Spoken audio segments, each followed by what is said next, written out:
Hello everyone, acrylic beginner কোর্সের আরেকটি নতুন ভিডিওতে আপনাদের সকলকে স্বাগত জানাচ্ছি। আগের ভিডিওতে আপনারা দেখেছেন কি করে একটি ল্যান্ডস্কেপ পেইন্টিংয়ের জন্য থাম্বনেল স্কেচ করতে হয়। সেক্ষেত্রে আমি 4টি আলাদা আলাদা থাম্বনেল স্কেচ করেছি এবং সেটাতে আমি কালার অ্যাপ্লাই করে দেখেছি, যেটাকে আমরা কালার প্র্যাকটিসও বলতে পারি।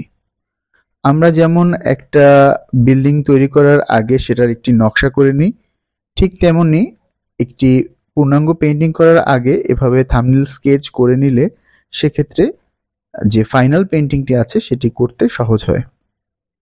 সেই ধারাবাহিকতায় আমি 4টি যে লেআউট করেছিলাম সেই লেআউটগুলি থেকে আমি একটা লেআউটকে ফাইনাল পেইন্টিং করার জন্য বেছে নিয়েছি। আমার হাতে এখানে যে রেফারেন্স ছবিটা দেখতে পাচ্ছেন, এই ছবিটাকে আমি এই ক্যানভাসে নিয়ে আসার জন্য একটি সহজ পদ্ধতি ব্যবহার করব, যেটাকে অনেকে গ্রাফ পদ্ধতি বলে। আমি এখানে এই ছবিটাকে 4টা ভাগে ভাগ করছি। আমি এটা আপনাদের দেখাচ্ছি কারণ যেহেতু এটা বিগিনার কোর্স, একজন বিগিনারের এভাবে করলে আসলে করতে সহজ হবে।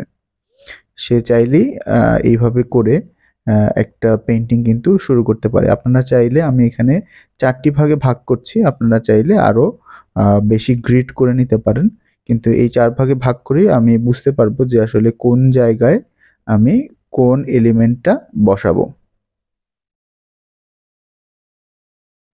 একটা জিনিস খেয়াল রাখতে হবে, আমরা যখন লাইন ড্রয়িং করব তখন চেষ্টা করব অপেক্ষাকৃত সহজভাবে ড্রয়িংটা করার জন্য। আমরা বড় বড় যে ফর্মগুলো আছে সেইগুলোকে করার চেষ্টা করব।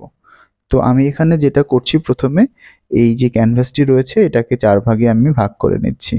4 ভাগে ভাগ করে যেটা করব যে এই 4 ভাগের কোন জায়গাটায় আসলে কোন এলিমেন্টটা আমি অ্যাড করতে পারি। তো এখানে হচ্ছে গাছের একটা বড় আমি ফর্ম দেখতে পাচ্ছি। তো গাছের বড় ফর্মটা জাস্ট সেটার যে আউটলাইন হয় বা সেটার যে স্ট্রাকচারটা হবে, আমি কিন্তু সেটার একটা সাজেশন এখানে দিয়ে দিব এবং আমি চেষ্টা করব যে এই গাছটাকে ধরেই এর যে কাছাকাছি যে অন্য এলিমেন্ট রয়েছে, অন্য সাবজেক্ট যেটা রয়েছে সেটা অ্যাড করার জন্য। তো এই গাছের কাছাকাছি ঘরটি রয়েছে, এই ঘরের একটা সাজেশন ড্রয়িং আমি করে ফেলেছি এবং এই ঘরের সামনে কিন্তু আরও একটা একচালা টাইপের আরও একটা ঘর রয়েছে।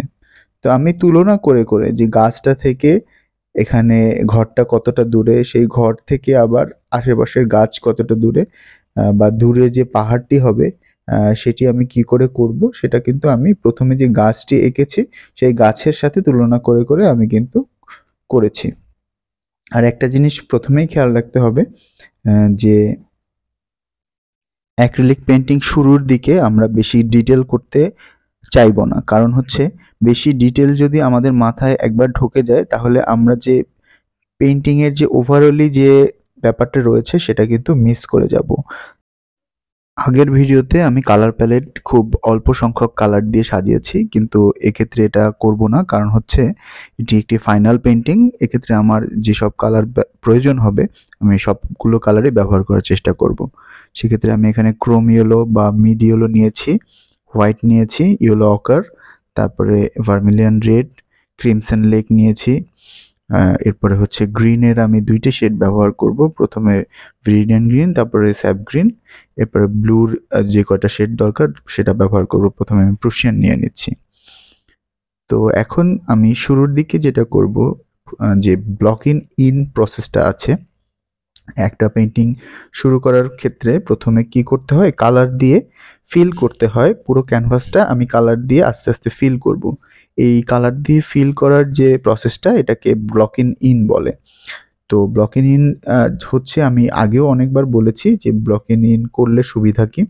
এটা করলে যেটা হয় যে শেপ যেগুলো রয়েছে ওই বড় বড় শেপগুলোকে আমরা কিন্তু আলাদা করে ফেলতে পারি এবং এক্ষেত্রে আমরা সবসময় চেষ্টা করব একটু মোটা তুলি ব্যবহার করার জন্য। মোটা তুলি ব্যবহার করলে যেটা হয় যে বড় শেপগুলো করতে কিন্তু সহজ হয়।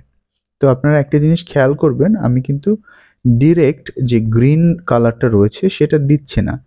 আমি টিউবের গ্রিনটা না দিয়ে আমি তার সাথে কিন্তু একটু ইয়েলো মিক্স করে দিচ্ছি বা একটু রেড মিক্স করে দিচ্ছি।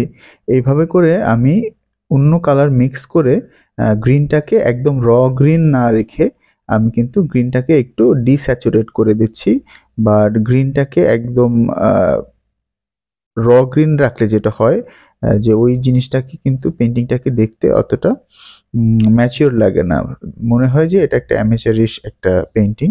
তাই আমি যেটা করেছি বা আমি যেটা বলি সবসময় যে গ্রিন বানানোর সময় টিউবের গ্রিন ব্যবহার না করে আপনারা সবসময় চেষ্টা করবেন টিউবের গ্রিনের সাথে ডার্ক অথবা লাইট যেটাই দেন, যেটাই বানান, সেক্ষেত্রে অন্যান্য কালার ইয়েলো, রেড, যেটা আপনাদের জন্য কাছাকাছি হবে, যে রেফারেন্স ছবিটা আছে সেই গ্রিনের কাছাকাছি যেই গ্রিনটা বানাতে লাগবে সেভাবে কিন্তু আপনারা বানিয়ে গ্রিনটা অ্যাপ্লাই করবেন। এরপরে আমি একটু ফাস্ট ফরওয়ার্ড করে দিচ্ছি কারণ প্রসেসটা মোটামুটি সেম। আমরা জাস্ট কালারগুলো দিয়ে ভরাট করব আমাদের ক্যানভাসটা। আমরা খেয়াল করব যে যাতে কোনো জায়গা ফাঁকা না থাকে। আমরা যে জায়গায় যে কালারটি রয়েছে তার কাছাকাছি কিছু একটা কালার দিয়ে চেষ্টা করব যে পুরো ক্যানভাসটি পরিপূর্ণ করে ফেলার জন্য। সেক্ষেত্রে কি হবে, আমাদের কাজ অনেকটাই এগিয়ে যাবে। আমরা কিন্তু সেই বেস কালারটাকে ধরে পরবর্তীতে আরও একটু ডিটেইলিংয়ের দিকে যেতে পারবো। তাহলে প্রথমে আমরা যেটা বলেছি যে ব্লক ইন করার সময় আমাদের সবার আগে খেয়াল করতে হবে বড় বড় শেপগুলো। তো এখানে আমি যে ঘর রয়েছে যাই রয়েছে আমি সবগুলো কিন্তু বড় বড় শেপ দিয়ে করার, বড় বড় তুলি দিয়ে করার চেষ্টা করেছি। তো এখানে হচ্ছে সামনের যে ইয়েলোইশ যে গ্রিনটা রয়েছে সেটাও কিন্তু আমি কাছাকাছি সাজেশনের একটা কালার প্রথমেই দিয়ে দিচ্ছি। এবং টোটাল জিনিসটা শেষ করতে আমার বেশি সময় লাগেনি। আমি হচ্ছে প্রথমটায় যেটা করেছি যে আমি অত বেশি চিন্তা না করে জাস্ট কালারগুলোকে কিন্তু ফিল করে গিয়েছি। যারা ভিডিওটি এই পর্যন্ত দেখে ফেলেছেন আমি ধরে নিলাম তারা পেইন্টিংয়ের বিষয়ে বেশ আগ্রহী। তাদের প্রতি আমার সাজেশন থাকবে যে এই পেইন্টিংটি এখান থেকে খুব মনোযোগ সহকারে দেখবেন, কারণ হচ্ছে কিভাবে ডিটেলিং করতে হয় বা কতটা ডিটেলিং করতে হবে সেটা কিন্তু এই পর্যায় থেকে আস্তে আস্তে শুরু হয়েছে।